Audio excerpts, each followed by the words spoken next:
So as we now start moving in, we're less than 60 days away from it. There's a countdown now to it. Don't be from those who are heedless and foolish. Ramadan only begins when the announcement comes that the moon's been sighted. So, it began a long time ago. You prepare yourself, like was mentioned. Sahaba, they were never out of a state of Ramadan. They were thinking about it 6 months, and when it finished, they were thinking about what happened for 6 months. The 6 months coming to it, they're thinking about it, getting ready for it, because they understood what was given out in that month. They understood the elevation, the change that happens, the elevation that takes place, the spiritual, and the cleansing that takes place within your soul. They understood what was going on in that blessed month of Ramadan.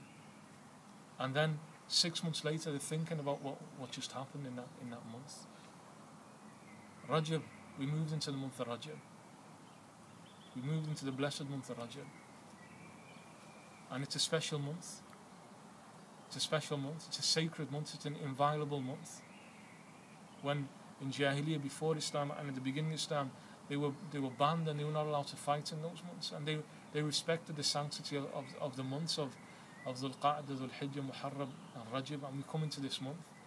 And the first night of this month, the first of Rajab, which was on a Tuesday, Wednesday, that just passed. The first night of this month, you had a dua that was guaranteed acceptance by Allah subhanahu wa ta'ala.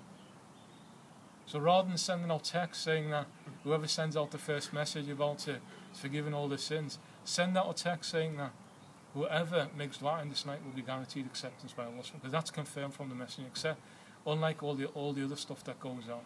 What's confirmed from the Messenger sallallahu alaihi wasallam, what's confirmed from the Salaf of the Ummah, is that the dua of the first of Rajab is accepted by Allah subhanahu wa ta'ala.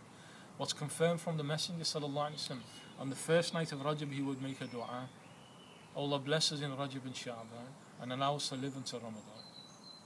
And that's what we should be saying on that night. Because if you're saying that and you're making dua on that night, now you understand that Ramadan is coming. Now you understand that this is all just opening the gates now. You begin to receive before the gifts actually start coming out, because Rajab is special. And then Sha'ban, it starts increasing, like what he mentioned. You plant the seed in Rajab. You begin. This is a month of Tawbah and Istighfar. This is a month where you turn back to Allah subhanahu wa ta'ala. So now your soul, you've already softened up your soul, because you're increasing your dhikr, particularly astaghfirullah, particularly you're asking Allah subhanahu wa ta'ala, and you're going into a state now of consciousness that I'm a sinner, that I've sinned throughout these last 10 months since Ramadan has gone. And you're asking Allah subhanahu wa ta'ala just to let everything that's happened now, let it go. Let it go. Allow me a fresh start. And then Sha'ban comes and you connect yourself to the Messenger sallallahu alaihi wasallam in the month of Sha'ban. So you're increasing your salawat in the month of Sha'ban. That's the watering now, the seeds that you planted. So when Ramadan comes, you're ready for it. And you're not going to struggle in the middle 10 days. Because it's easy in the first 10 days because you got the boost. The last 10 days you're already looking forward to Eid and the i'tikaf's going on, and all these things are going on. But the middle 10 days you struggle through them. People struggle through the middle 10 days. So you prepare yourself for that struggle. Begin in the month of Rajab. Make sure that you have a wazifa in the month of Rajab. Make sure that you have a set amount of dhikr that you do, or amount of ibadah that you do. Your goal in the month of Ramadan, and as an absolute given, nothing less than this, is that you're going to do a khatam al-Quran. And we're not talking about tarawih, your own khatam al-Quran. In your house you're going to sit. Every single day you're going to read the juz or the spar of the Quran. Every single day you're going to read it. Because if you're not, then you've got nothing with that month. You've got nothing to do with that month. That's Shahrul Quran. Shahrul Ramadan alladhi unzila fihi al-Quran. That's the month of the Quran. Sayyidina Imam Malik rahimahullah, and this is we saw from our teachers, they would stop teaching in the month of Ramadan. Sayyidina Imam Malik, and the faqir myself, I would go to shuyukh and say teaching, they would stop, they say Quran. This month is a month of Quran. And Imam Malik rahimahullah used to keep on repeating that, Hada Shahrul Quran, Hada Shahrul Quran. So you close your books and you turn to Allah subhanahu wa ta'ala. You close your books and you turn to Allah subhanahu wa ta'ala. And every single day you're doing a khatam of the Quran. Every single day. But it'll be a lot easier if you did it in Rajab and Sha'ban, because you've already got into the habit of doing it. If every single day now Rajab has started, you must do a khatam by the end of Rajab. You must do a khatam by the end of Rajab. Sha'ban comes, you're going to do the same thing. And then Ramadan comes, you've already got into the habit of doing it. It's easy now. Because for 60 days now, every single day you're reading the Spara. Every single day you're reading the Juz. So, and then in the month of Rajab, you don't have any hurdles except for your own self. Shaitan's not going to put any ideas into your mind. So if you now turn to Allah subhanahu, you begin to turn to Allah subhanahu wa ta'ala, Ramadan will be easy.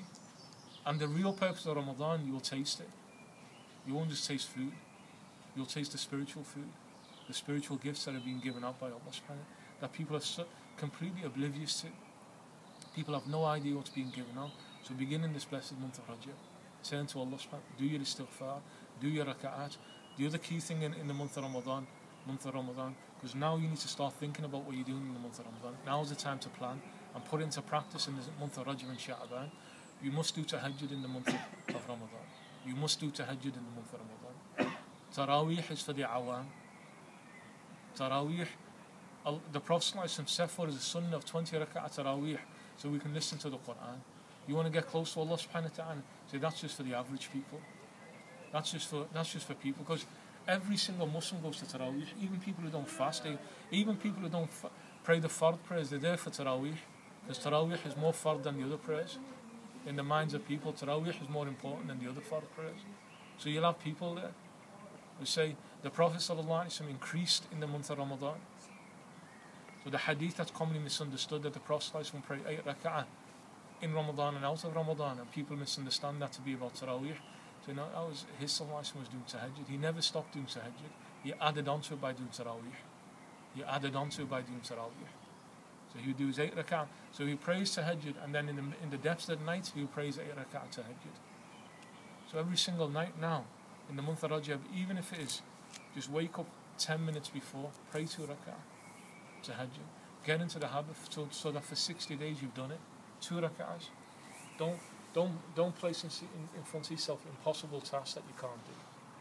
Place in front of yourself something that's manageable.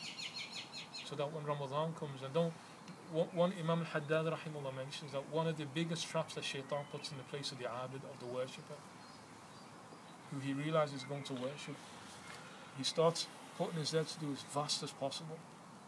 So he's won. When he's done that, he's won. So he's going to put in your head that Ramadan and you've got to do 8 rak'ahs like the Prophet, and you've never done 2 rak'ahs in your life.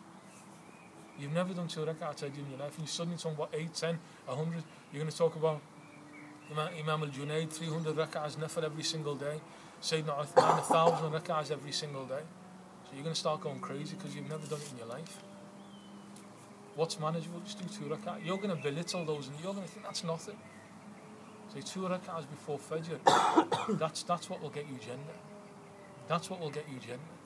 That's why Imam al-Junayd rahimullah said, Imam al-Junayd al-Baghdadi rahimullah, he was seen in a dream after he passed away, and he was asked, what did Allah subhanahu wa ta'ala do to you?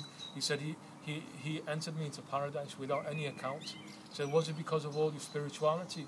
He said, ذهبت الإشارات واندرست العبارات ولم يبق إلا ركيعات كنت أصليهما في جوف الليل. He said, all of the statements and all of these spiritual states that we had and all of these experiences, he said, they all disappeared. That was part of Fani, that was Baqi. That was part of that which perishes. He said, the only thing that remained, and this is Imam al-Junayd rahimullah, he said, the only thing that remained with me with Allah subhanahu wa ta'ala was just a few rak'ahs that I used to do in the depths of the night. Those 2 rak'ahs that you may belittle, that's your keys to Jannah. That's your keys to Jannah. Shaitan wants to tell you to do 8, 10, 20, 30, 40, knowing you can't do it. So you'll do it for one night and you'll never do it again. He's won. Instead, you want to win the battle with him, do 2 rak'ahs before Fajr, 10 minutes before Fajr, for 60 days. Ramadan, it'll be easy for you.